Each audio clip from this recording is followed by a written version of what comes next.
A graça e a paz do nosso Senhor Jesus, amado irmão e amada irmã. Deus abençoe muito a vida de cada um de vocês. Chegamos toda primeira sexta-feira aqui, o Bem Casados, e esse é o especial, Bem Casados Biblicamente, onde nessa primeira sexta-feira a gente sempre traz um assunto especial para falar sobre os relacionamentos, o casamento, o papel desse assunto no nosso casamento, né? Essa relação mais próxima que você tem, que é o seu próximo mais próximo, o seu cônjuge. E, ao mesmo tempo, a gente traz alguém especial aqui, um pastor, um teólogo, uma especialista, alguém que saiba tudo sobre o assunto, ou pelo menos quase tudo, né? Mas, ao mesmo tempo, essa pessoa vem aqui justamente para trazer essa palavra aos nossos corações, tentando aí, junto com a gente aqui, destrinchar tal assunto e fazer com que ele não sirva somente de informação, mas também de transformação para o seu casamento. E aí talvez você já nos conheça, mas aqui dentro da IPP TV, que é a sua TV missionária, nós fazemos parte da Igreja Presbiteriana de Pinheiros. A igreja do reverendo Arival, nosso pastor efetivo, que é aí casado com a Tássia, esse casal querido. Bom demais a gente estar aqui com você. E acontece aqui o Ministério de Casais, como por exemplo tem um evento que se chama Encontro de Casais com Cristo. Se você ainda não sabe o que é, procure saber, porque lá a gente se apresenta assim e eu gosto muito mais.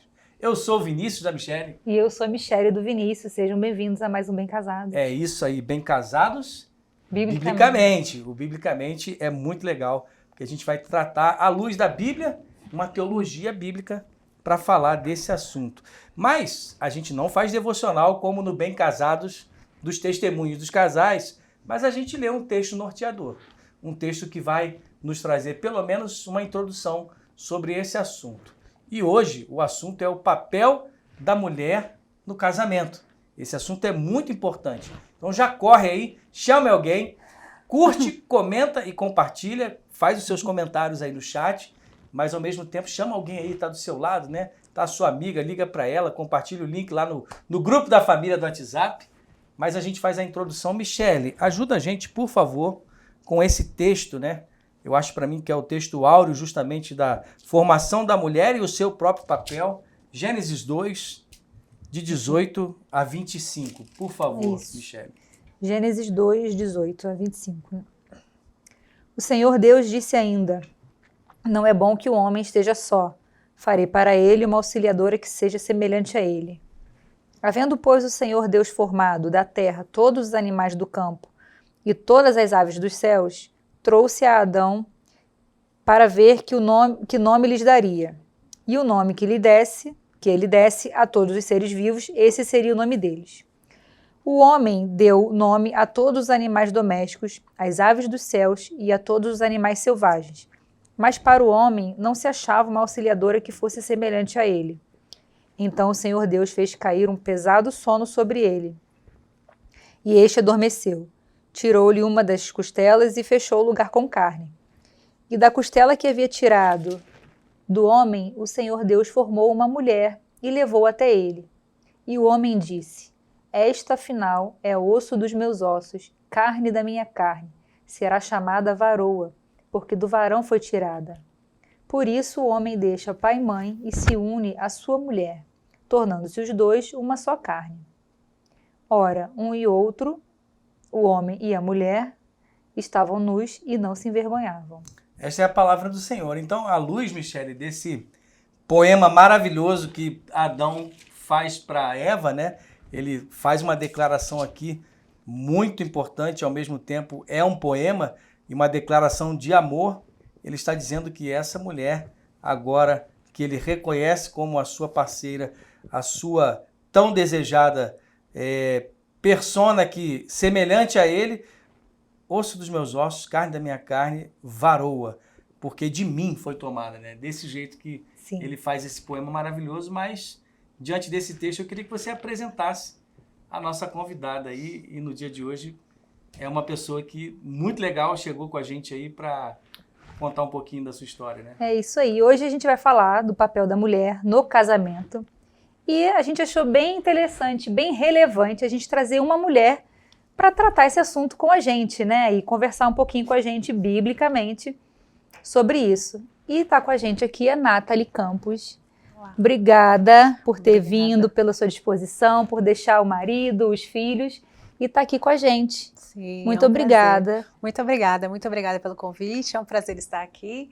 E me sentindo até um pouco pressionada, porque o pastor falou que ele sempre chama um pastor, um especialista, alguém que sabe tudo. E eu pensei assim, acho que eu vou embora, porque eu estou aprendendo ainda, Tá né? certo. Muita e vamos coisa. aprendendo juntos, né, Nath? Sim, mas a beleza, né, de sermos discípulos do Senhor é que Ele nos ensina através da sua palavra e nós temos a obrigação, o dever de continuar esse discipulado e de passar para frente. Muito né? bem, Então, eu queria agradecer também, desejar você uma boa noite. obrigada, Seja bem-vindo ao Bem noite. Casados Biblicamente.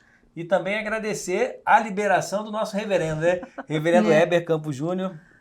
Mando aí um abraço para ele. Deus abençoe a sua vida, reverendo. E os seus filhos também te liberaram, né? De certa forma, você está aqui. Sim, saí de casa, ficaram os 3 lá, somos casados, né? Há 22 anos, temos 3 filhos. A Bianca já é uma moça de 18 anos, tem o Samuel de 13 e a Nicole de 7. Eu brinco que eu tenho um filho a cada 5 anos, que assim a gente consegue pagar a faculdade de cada um individualmente, mas não foi assim que Deus nos mandou, né? E somos muito felizes com essas 3 heranças do Senhor. E quando eu saí, eles ainda estavam sozinhos, porque o papai ainda não havia chegado, mas já tá lá em casa, já cuidando deles. Bom já demais. chegou, né? Sim. E aí a gente já, a Nathalie já adiantou um pouquinho, né, se apresentando, e aí eu queria que ela falasse mais, assim, né, de como meu marido fala, a guisa de introdução. Esse aí é o né? reverendo Hernandes. Que você falasse mais um pouquinho de você já falou, né, do seu casamento, seus filhos, sua igreja, um pouquinho da Nathalie. Sim. Bom, hoje nós fazemos parte da Igreja Presbiteriana do Parque das Nações, em Santo André. O Heber é pastor lá, nós servimos lá como família. E lá eu tenho a oportunidade de auxiliar no trabalho com as mulheres e atualmente sou professora de escola dominical das crianças. Nós começamos, está fresquíssima, né? Uma nova congregação nesse último domingo. E então nós estamos trabalhando nessa congregação com um grupo de irmãos e lá sou uma das professoras também de escola dominical. Paralelo a isso, Deus me deu a oportunidade nos últimos anos de participar de conferências, congressos e ensinar mulheres, que é uma das melhores maneiras que Deus fez com que eu aprendesse também. E Ele me exorta muito através do estudo, quando eu estou preparando coisas para falar para as mulheres. E também eu tenho ajudado já há mais tempo num grupo que dá suporte a esposas de seminaristas, no nosso seminário presbiteriano JMC aqui em São Paulo. É um grupo que já existe desde 2006 e eu tenho a oportunidade de trabalhar lá desde 2013. Então, nós nos encontramos uma vez por mês e nós temos um bate-papo, temos geralmente um estudo bíblico voltado para essa área de ministério junto com elas, temos um tempo de comunhão, oração e tem sido muito edificante trabalhar com elas todos esses anos. Nós temos visto mulheres entrando e saindo, né, a cada 4, 5 anos. Sim. E é muito bom poder participar da vida delas nesse sentido e depois ver para onde Deus as mandou. Acompanhar esse junto processo com na seus vida maridos. Então, né? Nathalie, a gente pode dizer que já não é de hoje, não é uma coisa recente, que Deus veio construindo esse seu ministério com mulheres, não é isso? É verdade, pastor. E é engraçado que não é uma coisa, às vezes, perceptível pra gente, como Deus trabalha na nossa vida, como Deus trabalhou na minha vida, me colocando para trabalhar em determinados ministérios, né? E que depois veio culminar, por exemplo, em falar em conferências, que é uma coisa, assim, que é maravilhosa. A gente tem contato com centenas de mulheres, né? E claro que isso eu não tô falando porque é meu trabalho, é minha obra, não é a obra do Senhor, como eu falei. Foi um preparo do Senhor na minha vida.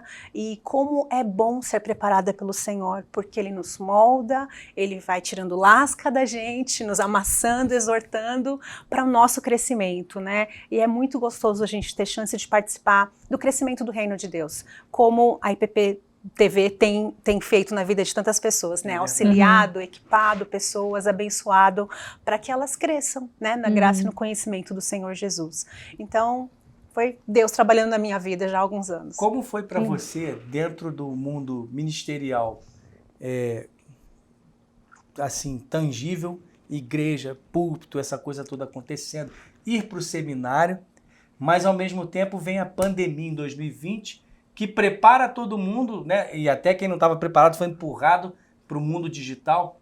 Como foi a Nathalie se adaptar a isso tudo no mundo pós-pandemia e hoje exercer o seu ministério. Você consegue equilibrar esses dois pratos aí? Você tem que estar na congregação, você tem que estar na igreja, vai para o seminário, mas ao mesmo dar uma atenção para quem está de longe, como você falou, né? A IPPTV alcança pessoas lá nos mais rincões do Brasil. E você, dentro desse mundo, como você enxerga o seu ministério?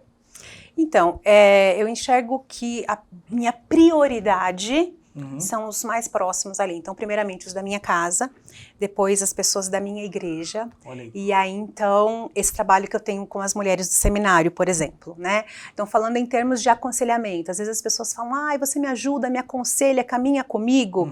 Eu tenho bastante dificuldade de fazer isso se não é alguém do seminário ou se não é alguém da minha igreja. Porque eu falo, eu entendo que esse trabalho online, ele só faz sentido se eu trabalho no presencial. Para mim, eu não estou colocando isso como uma imposição para outras pessoas, porque eu sei que tem gente que trabalha mormente online, mas para mim, é até uma regra para minha vida. Eu penso assim, não adianta eu estar atrás de uma câmera, atrás do celular, eu falo bastante sobre maternidade no meu perfil do Instagram e tal. Não adianta fazer isso se eu não cuido bem dos meus filhos em casa, né? Não adianta eu fazer isso se eu não confronto pessoas na vida real, porque o Senhor nos chamou para estar com pessoas, para nós congregarmos juntos, pessoalmente, né? A internet, ela pode ser uma grande bênção e ela é, de fato, só que nós não podemos desprezar o contato pessoal, e eu acho que isso é muito importante e é muito precioso. Então, a pandemia, ela trouxe muitas tristezas para muita gente. Ao mesmo tempo, eu vejo como Deus abençoou pessoas que antes não tinham contato com a fé reformada, né, verdadeira. Nós temos recebido na nossa igreja um grande número de pessoas que nunca tinham tido experiência de ouvir uma pregação bíblica, de ter contato com a Bíblia, e por causa da pandemia, isso foi aberto. Então, é sempre o Senhor. É sempre o Senhor. É sempre Ele. E utilizando os canais, né? Exato. E Ele é dono de tudo, né, pastor? Então, assim, a gente fala assim, a pandemia, as coisas saíram, perdeu-se a mão, tiveram tantas mortes, foi muito triste. Mas a gente não pode esquecer que era o Senhor Ele continuava no seu santo trono. Sempre no controle. Reinando, controlando, né? Então, as coisas nunca estiveram perdidas. Deus sempre esteve segurando tudo isso. Ele continua, né, no controle. Continua no controle. Então isso é bom pra gente lembrar, e eu acho que isso é consolador pra gente. De determinados momentos, falar, ok, Deus sabia que isso ia acontecer. Ele sabe o meu dia de amanhã. Eu é que não sei. Eu tô me desesperando aqui, porque eu costumo dizer, a gente enxerga 2 palmos na frente do nariz. Deus enxerga de eternidade a eternidade. Ele então, já viu além da curva, né? Como a gente fala. Então eu preciso deixar de confiar no meu braço e me voltar para o Senhor, que fez a minha vida e que continua reinando e reinará eternamente. Amém. Bom demais. E agora, Michele, próxima pergunta aí, o que a gente pensou mais aí para a Nathalie nos ajudar hoje? Para a gente entrar no tema, como eu gosto de falar, para a gente ser objetivo, né? Claro. Para a gente entrar no nosso tema, né? O papel da mulher no casamento, né? Não sei se a gente não conseguiria definir, né? Mas assim, o que é ser mulher? O que é ser mulher? Teve até um vídeo, né, um pequeno filme que foi feito sobre isso há uns anos atrás, né, um entrevistador saiu nas ruas e cada um falava o que dava na cabeça, né. O que é ser mulher de acordo com a Bíblia? Como a gente vê, a mulher foi criada por Deus. A mulher é um ser feito à imagem de Deus e ela é distinta do homem. Distinta como? Nós temos um corpo diferente para começar. Nós fomos criadas com órgãos internos e uma aparência externa totalmente diferenciada do homem. Tem algumas coisas até psicológicas que são mais femininas do que masculinas, né? A maneira como o nosso cérebro funciona, a maneira como nós organizamos o nosso dia, a nossa vida, né? E tem realmente muitas diferenças e a gente não pode negar isso. Então, ser mulher não é um sentimento. Não é hoje eu me sinto mulher, amanhã eu me sinto um homem, depois de amanhã eu posso me sentir um gato, né? Como tem acontecido. Não, nós nascemos mulher e mulher é o XX, né? E cada parte do nosso corpo vai estar lá O X. X, isso aí. cada parte. Se daqui centenas de anos desenterrarem, pegarem um pedacinho do meu osso, vão falar que é uma mulher. Né? Por mais que a ciência e que a modernidade, que o mundo traga outras verdades, que na verdade são mentiras, né? A palavra de Deus diz que ele criou homem e mulher. Não tem nada entre um e outro, não tem uma mutação de homem para animal, isso não existe. E tudo que passa daí então é proveniente do pecado. Infelizmente, por isso que nós muitas vezes temos dúvidas do que nós somos, as pessoas resolvem que não são mais aquilo com o sexo com que elas nasceram, por causa do pecado, e acaba deixando isso dominar o seu coração, e muitas vezes a pessoa está nas trevas e nem percebe que as trevas estão dentro dela também, né? Então, eu acho que essa é uma das características, assim, né? Tem muitas coisas que a Bíblia fala sobre a mulher, a gente tem vários textos que tratam de feminilidade bíblica, né? Então a gente pode também se guiar por aí, mas principalmente entender essa questão biológica. Nós somos mulheres porque biologicamente, né, Deus nos fez assim, temos um corpo diferente e funcionamos de maneiras diferentes e temos papéis diferentes. Deus deu um papel para a mulher e um papel para o homem. Isso não tem nada a ver com valor. Nós temos o mesmo valor perante o nosso Deus. Nós dois, né, homem e mulher, somos criados à sua imagem. E as pessoas às vezes acham que então ser mulher, você ter esse papel de submissão é você estar sendo rebaixada, e não tem nada a ver com isso. Não é verdade, né? Não é uma verdade, né? Então, a gente lembrar que nós temos o mesmo valor perante o Senhor, isso também nos alegra, né? Eu costumo dizer assim, as mulheres aí fora buscam tanto empoderamento, buscam tantas coisas, só que nós já temos. Nós que somos do Senhor, a gente já tem, está buscando o quê? Cristo já conquistou tudo isso por você. Exatamente. Ô, Nathalie, eu queria te perguntar assim, porque você trouxe uma coisa muito importante, foi nós somos a imagem e semelhança de Deus. E o ser de Deus, ele emana tantos atributos, ele é eterno, ele é infindável, é um ser que, se a gente com palavras tentasse descrever, não conseguiria nem todas as palavras do mundo, em todas as línguas, descrever o nosso Deus. Mas essa parte feminina, ou feminilidade bíblica, como a gente falou, isso advém do próprio Deus, correto? Isso vem do nosso Deus. Ele transferiu a sua imagem para a mulher e ela é um ser feminino.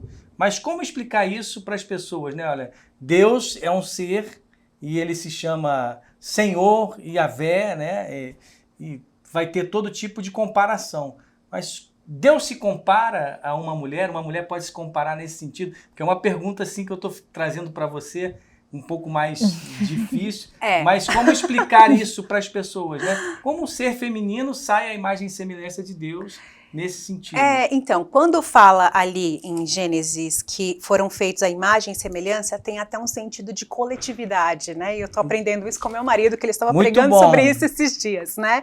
Então, nós espelhamos juntos a imagem de Deus. Então, como que a gente espelha a imagem de Deus? Deus vai pensando num corpo feminino. Então, Deus tem um corpo curvilíneo, tem seios, por exemplo? Não, Deus não tem um corpo palpável, né? Todas as vezes que a gente lê na Bíblia falando de alguma coisa que se assemelha ao nosso corpo em relação a Deus, então Deus se debruçou, Deus se inclinou para nos ouvir, ele não tem ouvido, ele não tem joelho para se inclinar, mas é uma maneira que o escritor, né? Exato, colocou para que a gente entendesse, né, ali o papel do Senhor, né, nos ouvindo, digamos, nessa passagem que tem lá em Salmos. Mas nós representamos a Deus então num sentido coletivo. E outra coisa, Deus é um Deus que se relaciona entre si na Trindade. Então é uma coisa que nós espelhamos a Deus, nós espelhamos a Deus no nosso relacionamento. Nós somos seres relacionais igual Deus é, né? Exato. Deus nos fez assim porque Ele é assim. Tem os atributos comunicáveis e os incomunicáveis de Deus. Claro. Então, Deus é infinito. Deus é onipotente, onipresente. Nós nunca seremos assim como Deus. Mas Deus é amor.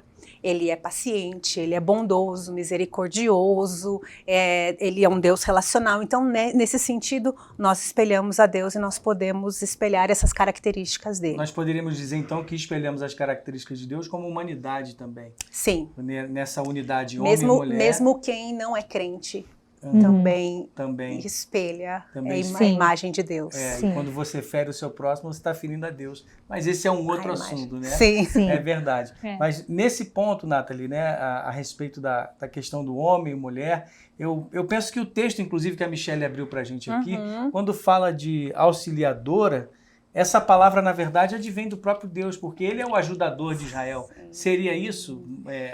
Esse atributo já vem, essa imagem já vem do próprio Deus para a mulher, e aí o fato dela ser auxiliar não a diminui, é isso? Não, e não fala só auxiliadora, fala auxiliadora idônea, uma auxiliadora.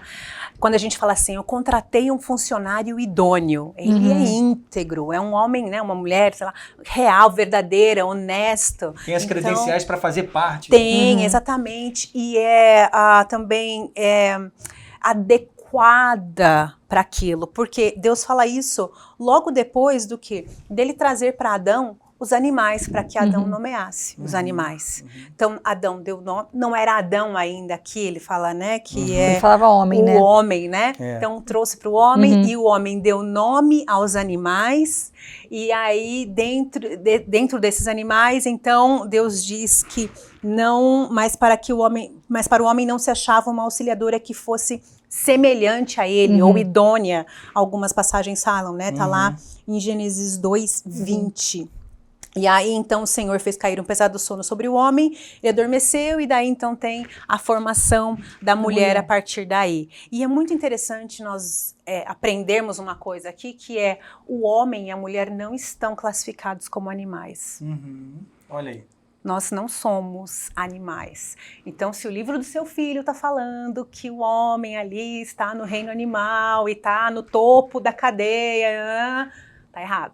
Nós não somos classificados como animais perante Deus. Nós somos corregentes da criação. Nós somos a coroa da criação. Seres humanos. Deus fez os animais e Deus fez o homem e a mulher. Olha aí. Que coisa boa de se aprender hoje, né? Você que está em casa aí conosco, levou mais uma agora de presente, assim, para casa. Nós não somos animais nesse sentido, mas somos coroa da criação. Coroa da criação. Fala, o homem é um animal racional. Não somos animais. Nós somos feitos à imagem de Deus. Então, um cachorrinho, por mais que você ame seu cachorrinho, ele não é a imagem de Deus. Ele não tem um relacionamento com o Senhor, um relacionamento redentivo, né, com o Salvador Jesus. Nós temos um relacionamento diferente. Então, isso nos coloca num patamar diferente. Porque daí, então, a gente pode entender como que o homem usava do jardim, por que então Deus deu para ele a ordem de cultivar e guardar, de utilizar de tudo, de subjugar, de usar da melhor maneira possível tudo aquilo que Deus proporcionou para eles, a ele, né? Porque eles estão acima. O que Deus tem nos dado hoje? Como que a gente pode usar da melhor forma da criação de Deus? Das coisas que Deus nos proporciona, usando para fazer remédios, né, da criação da natureza, fazendo pesquisas, coisas assim que auxiliam e que beneficiam o homem. Inteligência, criatividade a serviço de Deus, né? Não usar dessas coisas para extingui-las, para usar sem moderação, sem sabedoria, mas entendendo que, olha, Deus deu esse mundo para que a gente usufruísse dele. E ao mesmo tempo, Paulo, no capítulo 8 de Romanos, vai dizer isso, né? Que a criação anseia pela manifestação dos filhos de Deus. Sim. Esse é um belo texto que diz desse relacionamento de dependência da corregência do homem, como você falou. Que geme, porque sofre junto por conta do nosso pecado, né? Acabou que tudo ficou corrompido. Sim. Então, voltando lá, né, falando da mulher, ela é uma auxiliadora preparada, apta para estar junto com seu marido. E não é assim, o homem tinha tanta coisa para fazer e aí Deus resolveu achar uma diarista para ele. Né? Não é nesse sentido. Eu penso numa auxiliadora assim como eu não tenho a menor aptidão para isso, tá? Mas eu penso assim numa marcenaria em que você precisa segurar um pedaço de madeira e cortar, e você precisa de uma terceira mão, uma quarta mão ali, porque senão ou você vai cortar um dedo fora ou você vai cortar madeira torta, e aí vem uma pessoa e segura, e ela é apta para esse trabalho e ela consegue realizar isso com destreza e vai auxiliar, digamos assim, o chefe marceneiro lá, né? Mas, mais uma vez, não tem nada a ver com valor, tem a ver com papéis, né? De como nós podemos auxiliar os homens. E Deus é o nosso auxiliador, como o senhor falou, né? Porque é ele que vem como auxiliador, né? O Eretz, que está lá no original hebraico, justamente como se fosse, até numa linguagem militar, é um exército que vem em auxílio. Eu costumo dizer que a Michelle foi essa força especial que resgatou meu coração, Nathalie, porque eu não poderia ser quem sou se não fosse o resgate do amor dela por mim, por exemplo. Claro, né? Que nem se compara ao resgate do amor de Cristo. Nós estamos falando, né? Óbvio, Deus em primeiro lugar. Mas né? que ela veio cuidar do meu coração, veio. E se não fosse essa parceria, isso não seria possível. Mas o tempo corre, né, Michelle? Deixa eu só falar uma coisa, mas o senhor falou do exército, né? Isso é muito importante para casais. Nós entendermos que nós trabalhamos como aliados. Olha aí. Exatamente. Né? A mulher, então, ela auxilia o marido e o marido é chamado do chefe, do líder, só que é uma liderança servil, gentil. E o que acontece em muitos casamentos? A gente não vê uma aliança, a gente vê uma competição. Uma disputa, né? Uma disputa. Sim. Então, quando nós entendemos que nós somos exércitos aliados, nós não trabalhamos, exércitos inimigos. Exato, nós trabalhamos com o mesmo objetivo. Então a gente trabalha para o bem da família, não trabalho cada um por si, eu faço hoje, você faz amanhã, esse é meu direito, esse é o seu, aquelas coisas que a gente vê acontecer muito corriqueiramente nas famílias cristãs também, infelizmente. Então, trabalhar como exército aliado, isso nos ajuda talvez assim a ter um foco diferente de como você pode trabalhar como casal na sua casa. E um pode vir em socorro do outro o tempo todo, né? Na verdade, um deve vir em socorro deve ir em socorro do outro, né? Isso é muito precioso, né? Porque muitas vezes em casa eu perco a paciência.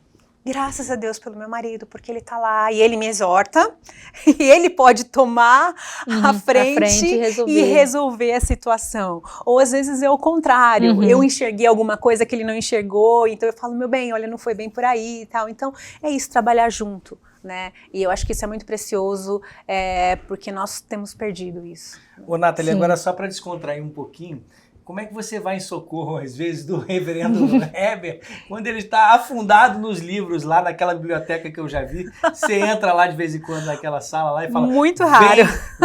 Vem jantar, vem ficar com ele. É raro? Não, é muito raro, até porque aquela biblioteca não fica em casa. Nós não teríamos espaço para aquela quantidade de livros. Certo. Fica no escritório dele, mas, onde ele trabalha. Eu vi um vídeo, alguma coisa assim Eu entrei lá uma vez, assim, já tem alguns meses, né? E ele trabalha bastante lá e tem...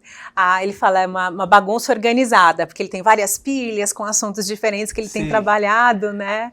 Mas eu raramente vou lá, viu, pastor? Porque realmente... Ali ele está no momento, né, homem trabalhando, né? O cientista em ação ali. Mas nós temos assim, né, combinados, olha, que horas você vem hoje? Pode estar mais cedo, né? Claro. Então... Os nossos combinados, né? São os nossos combinados, E por falar em combinado, Nathalie, a gente vai ter que dar um break rapidinho aqui, porque a gente tem um recado para você, não sai daí, a gente volta já bem casados biblicamente e aproveita, comenta, curte, compartilha e não saia da IPPTV, a sua TV missionária.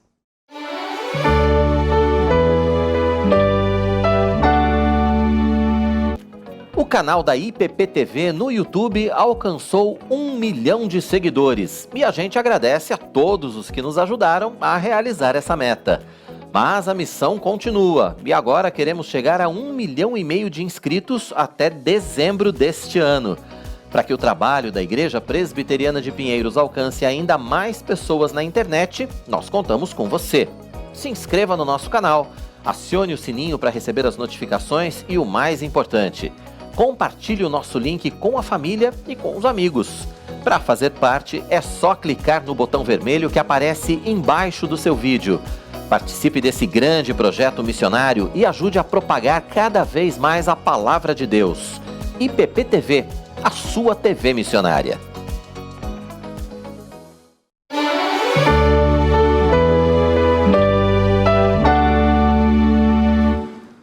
Estamos de volta, Bem Casados Biblicamente, e eu já queria chamar de volta aqui a nossa convidada, Nathalie, uma alegria a gente poder estar com você. E esse bate-papo está muito gostoso, mas passa rápido. Então a gente quer aproveitar cada minuto. E nós pensamos justamente nessa questão da submissão. O que é ser submissa ao seu marido? Como que a submissão está envolvida ou está dentro do casamento? E a submissão é o quê? É uma bênção do casamento ou é uma maldição da queda? Explica pra gente, por favor, Nathalie. Ela definitivamente não é uma maldição da queda, porque ela já existia antes da queda. Olha aí. Então, nós podemos sim considerá-la uma bênção. O que seria uma submissão? É nós caminharmos junto, nós estarmos debaixo de uma missão, debaixo da missão do outro.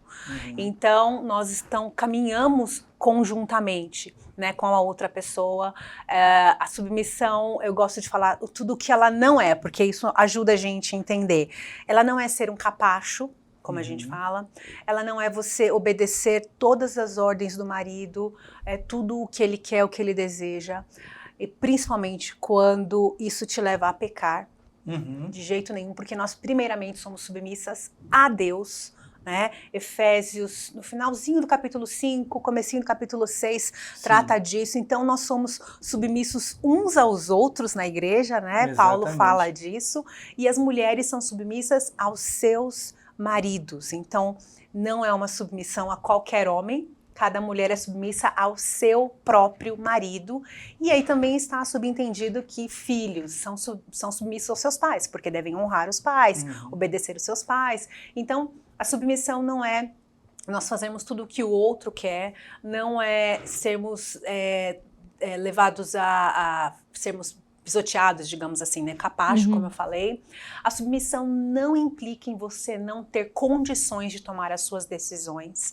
Mulheres são seres, né, imagem de Deus, são criadas com inteligência, com capacidade de raciocinar, de tomar decisões, de auxiliar. Então, isso tudo deve ser levado em conta com a submissão. Então, tem mulher que fala assim, principalmente as pessoas de fora do mundo. Você é submissa? Então, seu marido faz o que quer de você? Não, não é bem assim. Então, você não tem condições de pensar. Então, as pessoas imaginam assim, eu tô no mercado e eu ligo para ele e falo, então, tem um arroz aqui, A, o B ou o C, qual que você quer que eu compre? A ou B, aí eu pego o B. Então, agora o feijão, o A, B, não é isso ser uma mulher submissa. Então, eu tenho condições de pensar. Inclusive, a submissão, ela não me faz com que eu anule os meus sentimentos e nem anule a minha inteligência, a minha capacidade de desenvolver coisas, né? Mulheres são tão inteligentes quanto os homens. E nisso também nós precisamos usar da nossa sabedoria, até mesmo sendo submissa, exortar o marido quando ele erra, né? Eu costumo dizer que a principal relação que nós temos um com o outro, eu com meu marido, não é o casamento, é a irmandade em Cristo. Porque o casamento um dia pode acabar, se um de nós vier a falecer, né? Eu espero que seja só esse o único motivo de acabar um casamento. Mas o meu laço com ele, como irmã em Cristo, não acaba nunca. Então, eu tenho o dever de, humildemente, de maneira submissa ainda, exortá-lo quando ele estiver errado, quando ele estiver em pecado, né? Então, a submissão, ela não é um fruto da queda. Por que ela não é um fruto da queda? Onde é que está na Bíblia? Vão me perguntar. Volta lá em Gênesis 2, onde a gente já leu, tá? É um texto, não está escrito lá submissão, mas a gente leu, a Michelle leu, falando que Deus trouxe os animais para que o homem desse nome. Isso mostra o quê? A liderança do homem, né? E claro, em relação aos animais, superioridade mesmo. E aí, quando Deus traz a mulher, ele faz aquele poema maravilhoso que pra gente, você vai ler e fala, é piada, né? O osso dos meus ossos, igual falar, você é linda como Carne uma da minha gazela. carne. Que tipo de poema é esse? Mas é o poema que ele fez, era o poema da época. Digamos assim, né? E aí, ele dá nome para sua mulher. Isso mostra também a sua liderança. Sim, só um parênteses bem interessante nisso, que nós já falamos aqui. Adão não era Adão ainda. Não, ele era Deus não só tinha o dado homem. nome em Adão, mas foi o homem que deu nome, né? Ele que deu o nome. Então isso não mostra A mulher. sua superioridade em relação a ela, ele não é superior, mas ele tem a liderança. Ela está debaixo da sua submissão, então ela recebe o nome. Ah, Nathalie, mas ela não era uma cabrita, igual os animais lá que ele nomeou. Não, mas quem que dá nome aos filhos? Os pais. Os pais. Porque nós somos superiores a eles, nós temos maior valor do que eles? Não, mas porque nós estamos numa posição de autoridade em relação a eles. E a questão de se nomear, ela tem uma ligação de pertencimento, né? Sim. E esse pertencer, ele não quer dizer também algo que vai subjugar, mas ao mesmo tempo é você ter essa conexão que é, no caso do homem e mulher, ser uma só carne. No caso dos pais para com os filhos, é uma relação pactual de cuidado e criação, né? Então um relacionamento de pacto com os filhos, né? Eu crio você para que você cresça para a glória de Deus. Então são relacionamentos importantes que ao nomear, Deus nos nomeia, né? Deus nos chama pelo nome e etc. Isso é muito importante, né? E eu queria só destacar que Deus não faz acepção dos papéis do homem e da mulher, mas os une, né? Eles se complementam, eles trabalham junto. E numa sociedade que era tão difícil no Antigo Testamento, se você for lá para 1 Crônicas 7, no versículo 24, você vai ver que a filha, ou talvez neta de Efraim, ele diz assim, sua filha foi Seerá, que edificou Bet-Horon, a de baixo e a de cima. 2 cidades, Bet-Horon de baixo e Bet-Horon de cima. E também a terceira cidade, Uzem-Será, que levou o nome dessa mulher, né? Então veja, numa sociedade tão antiga, patriarcal, por assim dizer, uma mulher edifica 3 cidades.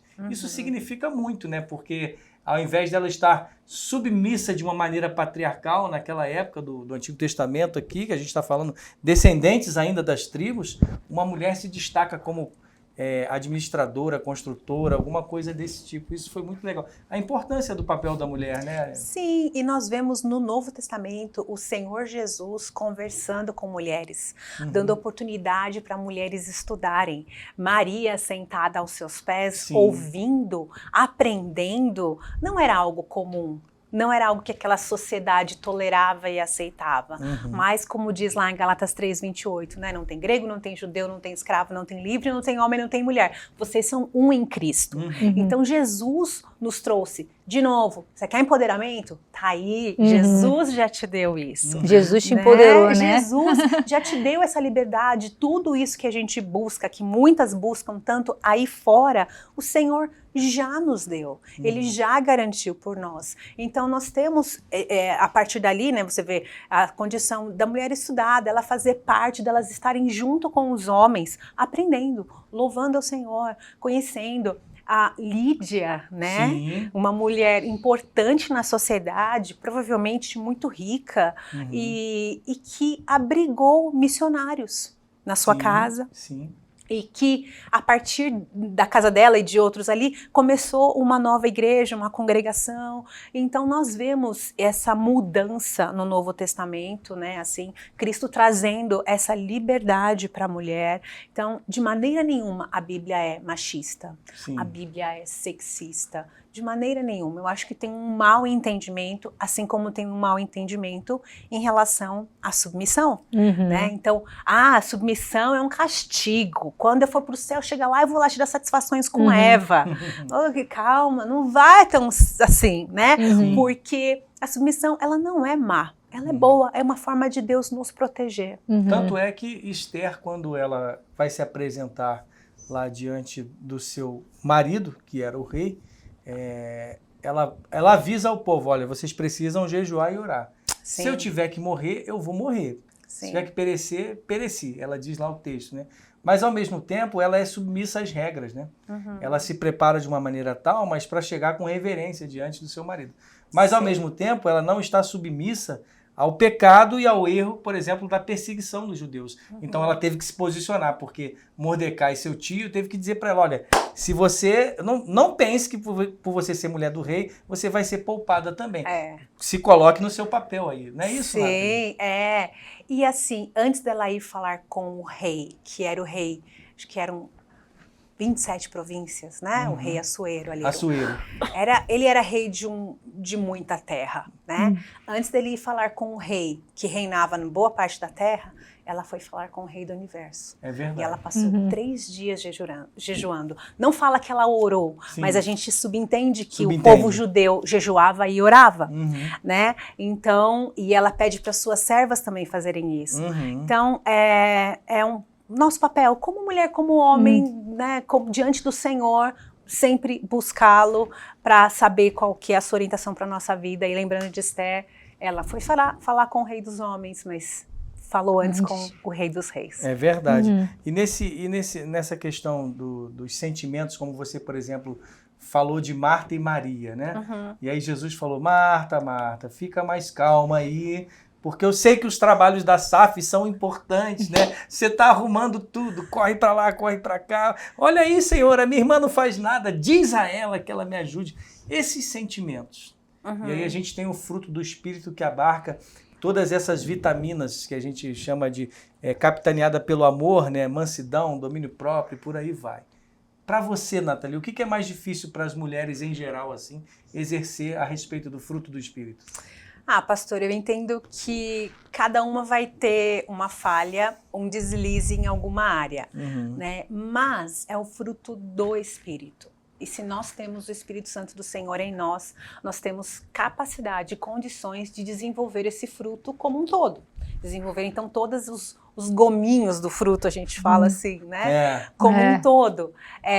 Talvez para algumas, a mansidão seja uma coisa difícil, né? A paciência ou o domínio próprio na hora de comer, na hora de comprar.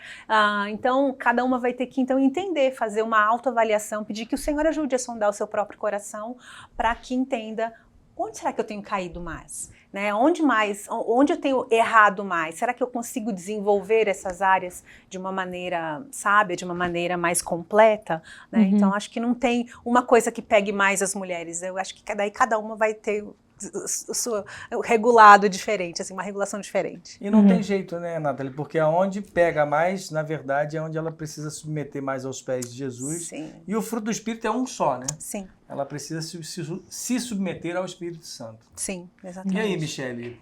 E a gente, seguindo mais um pouquinho, a gente falando sobre a mulher de Provérbios, né? Provérbios 31. Olha aí. É possível ser mulher de Provérbios 31 ou é uma utopia? Então, a mulher de Provérbios 31, ela é a personificação da sabedoria. Né? Então, nós temos em Provérbios algumas personificações da sabedoria. Às vezes ela é a mulher adulta, não sábia, incoerente, a mulher que vai atrás de outros homens, né? Então é uma pessoa sem sabedoria. E aqui é uma mulher sábia, a mulher que a gente fala mulher virtuosa, né? E muita gente olha para esse texto e faz como se fosse uma lista, né? Um checklist, assim. Eu sou isso, eu sou aquilo, eu preciso desenvolver nessa área e tal. Só que, veja, não são mandamentos, tá? Aqui nós vemos muito, eu vejo muito aqui sobre feminilidade bíblica, mas não é tudo.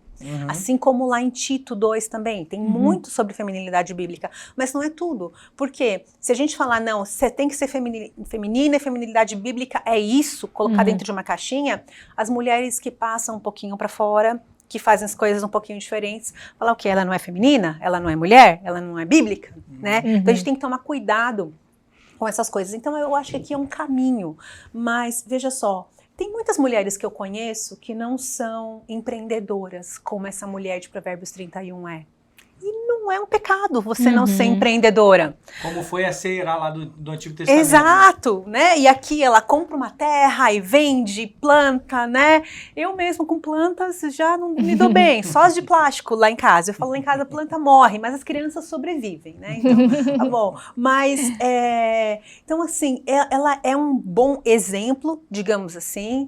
Eu acho que a gente pode olhar para ela e ver realmente muitas virtudes que fazem dela a virtuosa, né? Mas também tem que começar lendo o comecinho do capítulo 31, que são palavras do rei Lemuel de Massá que a mãe dele lhe ensinou. Então é quase que assim, a carta de uma mãe para um filho de como que ele deveria procurar uma moça para se casar.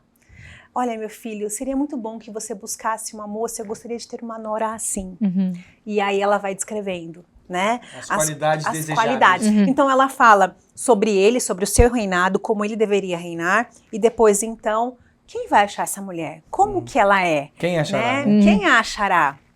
Então, como que ele poderia procurar uma moça, né? Eu tenho um menino, né? Ainda está longe da idade de procurar uma moça, uma virtuosa, mas eu acho que são qualidades que a gente deve sim desejar, trabalhar na gente. Não só buscar em outros, não só buscar uma nora, eu sei que vocês têm meninos também, né? Sim, Buscar uma nora, sim, mas nós mesmas, Sim. mulheres, desenvolvermos essas qualidades, né? Para honrar ao Senhor, então. Então, assim, são coisas, eu acho que é um guia muito bom, mas se eu colocar esse guia como mandamento, então quem não está obedecendo ele está pecando.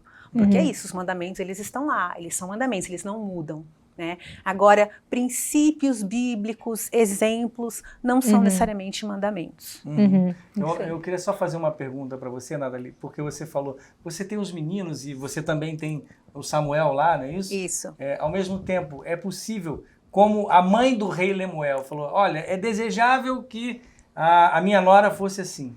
É possível a mãe tanto orar pela sua nora e orar pelo seu filho para que haja esse encontro, pelo menos, com essa sabedoria dentro do casamento? Sim, eu acho que não só possível, como tem que, acho que tem que ser uma coisa feita na família. É um dever. Eu acho que sim, pastor. Assim como meu marido orava por uma esposa e eu orava por um esposo quando éramos jovens, nós oramos pelas famílias dos nossos filhos. Quando a gente faz o nosso culto doméstico, né? Muitas vezes eu chamo a atenção do Samuel, falo, olha, um dia vai ser você fazendo isso com a sua família, você guiando a sua família em culto doméstico, né? E claro, as meninas também, né? Aprendendo sobre a palavra de Deus, né? E orando por um futuro marido, para que Deus lhes dê uma família. Então, a gente sempre ora pela família deles no futuro, né? Para que seja uma família que honre o Senhor, que ame o Senhor e que se dobre aos pés do nosso Salvador. E que já estão aí, né? Já nasceram, né? Sim. Os pretendentes estão aí, né? Quem sabe? Sim, Mas que continuar sejam orando, eu acho que é um dever nosso, né? Sim. Como pais, pais. sim, de orar por eles, de orar por isso, né? Falando ainda de mulher virtuosa, Michele. Sim, e falando, né, da mulher virtuosa, né, de Provérbios 31. Ela trabalha, né, ela costura, Organiza ela o lar. organiza o seu lar, ela é uma administradora, porque ela administra, né, suas funcionárias dentro da sua casa. E aí, nesse sentido de, sobre o trabalho fora, né, fora da sua casa, a mulher pode trabalhar, deve trabalhar, como que você vê essa... E como ela organiza isso tudo com o lar. Isso. Sim, a mulher pode trabalhar fora. Se ela deve trabalhar fora, se for um acordo da família, sim, ela pode trabalhar fora. Não é um mandamento bíblico. Então, quando a gente fala assim, deve trabalhar fora, não, porque não é um mandamento bíblico, mas isso não quer dizer também que ela não deva, que ela não possa trabalhar, exercer uma profissão fora de casa. Porque também pode ser uma necessidade. Exato, entendendo também que todos nós trabalhamos dentro e fora de casa. Muitas vezes, quando o meu esposo sai para trabalhar, eu falo, tchau, bom trabalho. Ele fala, bom trabalho para você também. Porque eu tô lavando louça, lavando roupa, cuidando das crianças. É trabalho, trabalho. né? Trabalho é tudo aquilo que Deus nos deu, que a gente pode transformar e servir outras pessoas. Então, seja fazer um bolo, seja costurar um sapato, é trabalho, né? Então, quem deve trabalhar fora não vai ser um acordo ali da família, uma necessidade, uma discussão entre o marido e a mulher, que eles que têm que resolver isso. Então, algumas famílias entendem que financeiramente é necessário trabalhar fora, porque no fim do mês sobra mês e falta salário, né? Tem mais contas para pagar. E tem outras famílias que vão entender, olha, se a gente apertar um pouquinho daqui, um pouquinho dali, a mãe fica em casa e a gente consegue segurar as pontas dessa forma. Então, vai ser realmente um equilíbrio que cada família vai ter que fazer e vai ter o seu próprio entendimento. E daí entra a organização do lar, né? Da mulher Sim. organizando a sua casa. Sim, porque trabalhando fora de casa ou sendo dona de casa a tempo integral, a casa, o lar é a nossa prioridade. O que é o meu lar?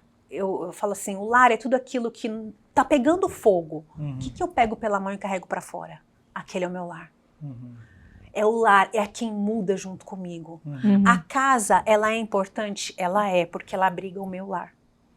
Então, eu acho que a gente tem que, então, dar prioridade para o lar, não para o caixote que nos abriga, para o teto que está na nossa cabeça. Isso, ele é útil para a gente, mas as pessoas é que são prioridade. Porque o lar não é o endereço em si, mas é o lugar de relacionamento. Exato. Uhum. Então, as pessoas são minha prioridade. Então, as pessoas são minha prioridade, eu vou cuidar da casa porque vai ser importante para servir essas pessoas. Porque essas pessoas, né, vão se sentir bem, vão estar saudáveis, né? Você está com uma casa limpa, organizada, você tem higiene, você tem, né?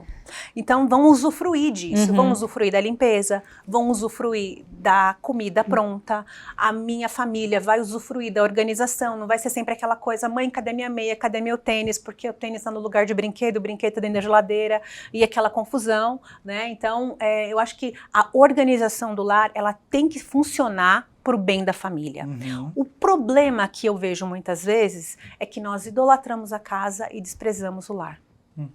Porque daí eu quero ter uma casa sempre limpa, sempre arrumada, em detrimento das pessoas da minha casa. Teve e até a estrutura em si vira um ídolo, né? Vira um ídolo. E aí você não pode, você não pode levar a ira a Deus a casa. Sim. Não, e causa conflito também, né? E a gente que tem filho, criança, a gente não consegue ter uma casa arrumada. Então já começa daí. Assim, arrumado no sentido assim, vai ter brinquedo espalhado no chão. No momento que eles estão brincando. Imagina a gente ficar naquela coisa, não pode ter... Numa neura, né? Naquela coisa de, não pode ter brinquedo aqui na sala, brinquedo só ali no chão do seu quarto.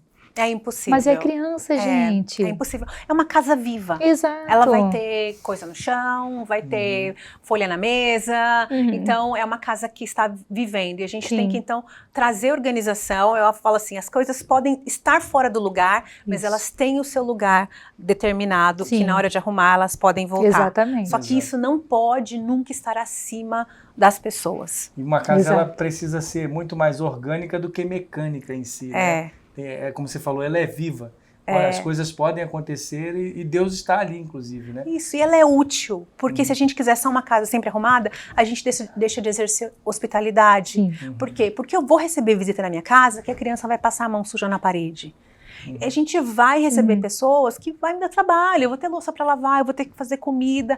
Então, se eu entendo a casa, o caixote, digamos assim, como algo útil, eu vou estar usando isso para minha família e para o reino de Deus também, de alguma forma. Muito bom. E aí, Michele, parece que não, mas o tempo voa, né? O tempo voa, né? Mas agora a gente trazendo mais agora, quer dizer, a gente está o tempo todo falando, né, dessa parte espiritual e bíblica, né?